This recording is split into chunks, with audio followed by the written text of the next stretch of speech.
இருக்கும்போது புரிந்து கொண்டு அன்பு காட்டாத எந்த உறவும் இறந்த பின் அழுது நடிப்பதில் எந்த பயனும் இல்லை.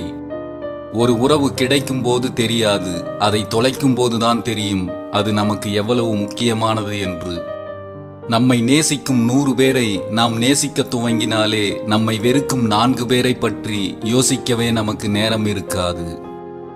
எங்கு உனக்கு மதிப்பு இல்லையோ அங்கு அன்பும் இருக்காது என்பதை புரிந்து கொள். நீ ஓடி ஓடி உதவி செய்யும் வரைதான் அனைவராலும் மதிக்கப்படுவாய். ஒரு முறை மறுத்துப்பார், அடுத்த நொடியே அனைவராலும் அடியோடு வெறுக்கப்படுவாய். எப்போதும் எதற்காகவும் எவரிடமும் எதிர்பார்த்து நிற்காதீர்கள். மற்றவர்களிடம் எதிர்பார்த்து ஏமாறுவதைக் காட்டிலும் நீங்களே முயன்று தோற்று போகலாம். அதில் வலிகளும் வேதனைகளும் குறைவாகத்தான் இருக்கும். உங்களை ஒருவர் ஒதுக்க நினைத்தால் நீங்களே விலகிவிடுங்கள். அப்போதுதான் வலிகள் குறையும், வாழ்க்கை என்னவென்று புரியும். நமக்கு கிடைத்திருக்கும் இந்த வாழ்க்கை கூட கிடைக்காத பல பேர் இந்த உலகில் இருக்கிறார்கள். நமக்கு கிடைத்திருக்கும் அனைத்து நன்மைகளுக்காகவும் கடவுளுக்கு நன்றி சொல்லுங்கள். தேன் ஊற்றி வளர்த்தாலும் பாகற்காய் கசக்கத்தான் செய்யும். சில மனிதர்களும் அப்படித்தான். வார்த்தைகளில் தேனை தடவி பேசுவார்கள், அவர்களின் உள்ளம் என்னவோ கசப்பானதாகத்தான் இருக்கும். உன் கால்கள் ஓயாமல் ஓடிக்கொண்டிருக்கும் வரைதான் உனக்கு மதிப்பு. ஓய்ந்து ஒதுங்கி உட்கார்ந்து விட்டால் அதன் பின்தான் தொடங்குகிறது உனக்கான அவமதிப்பு.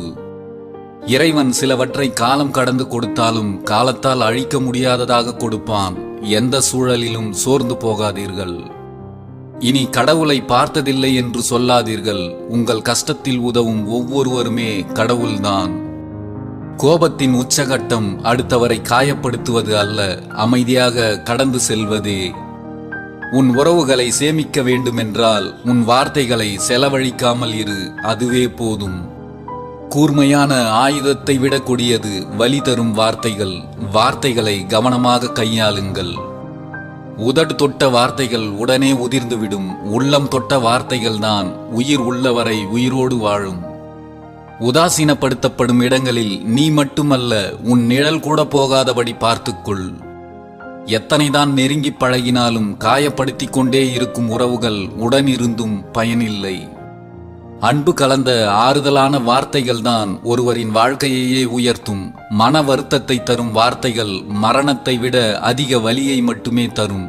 மரணம் ஒரு நாள் வலி, ஆனால் வலி தருகின்ற வார்த்தைகள் மரணம் வரை வலியை தரும் என்பதை மறந்துவிடாதீர்கள். வாழத் தெரிந்தவனிடம் வாழ்க்கை இருப்பதில்லை, பாசம் தெரிந்தவனிடம் உறவுகள் இருப்பதில்லை, உழைக்க தெரிந்தவனிடம் பணம் இருப்பதில்லை. உன்னை அதிகமாக காயப்படுத்தியவர்கள் முன்பு கலங்காமல் புன்னகைக்க கற்றுக்கொள். அதுவே அவர்களை கலங்கடிக்க நீ கொடுக்கும் மிகப்பெரிய தண்டனை. கோபமாக பேசுவது உரிமையின் வெளிப்பாடு. அதை குறையாக பார்ப்பது நம்மை வெறுக்கிறார்கள் என்பதின் வெளிப்பாடு. நம்மை இன்பமாய் நினைக்கும் உறவு ஒருபோதும் நம்மை தேடவிட்டு பிரிந்து செல்லாது. நீங்கள் மனம் மாறி மன்னிப்பு கேட்டாலும் நீங்கள் கோபத்தில் கொட்டிய வார்த்தைகள் ஒருபோதும் திரும்ப பெறப்படுவதில்லை என்பதை மனதில் வையுங்கள். எல்லோரும் நல்லவர்கள் என்று நம்புவது தவறில்லை, ஆனால் எல்லா நேரமும் அவர்கள் நல்லவர்களாக இருப்பார்கள் என்று நம்புவதுதான் மிகப்பெரிய தவறு. நம்மிடம் சிரித்து பேசிவிட்டு புறம் கூறும் மனிதர்களிடம் என்றுமே புரிதல் வர வாய்ப்பே இல்லை என்பதை புரிந்து கொள்ளுங்கள். குரட்டை போலத்தான் எல்லோரும் செய்யும் தவறுகளும், அதை செய்பவர்களுக்கு அது தெரிவதே இல்லை. நீ எப்படி பேச கற்றுக்கொண்டாயோ அதே போல மௌனமாக இருக்கவும் கற்றுக்கொள். உன் பேச்சு உனக்கு வழிகாட்டலாம், ஆனால் உன் மௌனம்தான் நிறைய சந்தர்ப்பங்களில் உன்னை பாதுகாக்கும். இதுவரை வாழ்ந்த வாழ்வை அழிக்கவும் முடியாது, இனி வாழப்போகும் வாழ்வை அறியவும் முடியாது. நீ கற்றுக்கொண்ட பாடங்கள் தான் உன் வாழ்க்கையை கடக்க உதவும். சூழ்நிலைகள் மாறும்போது பலரது வார்த்தைகள் மாறுகிறது, சிலரின் வாழ்க்கையும் மாறுகிறது. இழுத்து பிடிக்கும் எந்த உறவும் ஒருபோதும் நமக்கு இன்பத்தை கொடுக்காது என்பதை நினைவில் வையுங்கள். உன் அன்பு உண்மை என்றால் உன் அருமையை உணர்ந்து உன்னை விட்டு விலகியவர்களும் தேடி வருவார்கள். அவரவர் வெளித்தோற்றத்தின் அழகை கண்ணாடி தெளிவாக காட்டுவது போல அவரவர் உள்ளத்தின் அழகை அவர்களின் சொல்லும் செயலுமே வெளிக்காட்டுகிறது. வயதாகிக் கொண்டிருப்பதை எண்ணி வருந்தாதீர்கள். இன்று பல பேருக்கு அந்த வாய்ப்பு கிடைப்பதே இல்லை. நீ யாருக்காக வாழ்கின்றாயோ அவருக்காக அனைத்தையும் விட்டுக்கொடு. உனக்காக யார் வாழ்கிறாரோ அவரை யாருக்காகவும் எந்த இடத்திலும் விட்டு கொடுத்து விடாதே. தான் மட்டும் உயர வேண்டும் என்று நினைப்பவன் மனிதன். தன்னோடு சேர்ந்து மற்றவர்களும் உயர வேண்டும் என்று நினைப்பவன்தான் மாமனிதன்.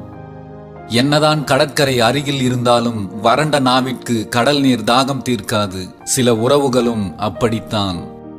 ஒருவரை காயப்படுத்தும் முன் கொஞ்சம் நிதானமாக யோசித்துப் பாருங்கள். நீங்கள் கொடுக்கும் காயங்கள் மன்னிக்கப்படலாம், ஆனால் ஒருபோதும் மறக்கப்படுவதில்லை என்பதை மனதில் வையுங்கள்.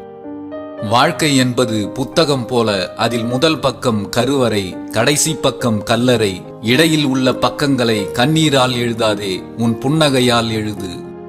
சூழ்நிலைகள் எதுவாயினும் நம்மை விட்டுக் கொடுக்காத உறவுகள் கிடைப்பதுதான் வாழ்க்கையில் உண்மையான மிகப்பெரிய வரம். எல்லோருக்கும் நாம் நல்லவர்களாக இருக்க வாய்ப்பில்லை. சிலருக்கு நல்லவர்களாக இருந்தால் சிலருக்கு கெட்டவராக இருப்போம் என்பதை புரிந்து கொள்ளுங்கள். இதுவே இயற்கையின் நியதி.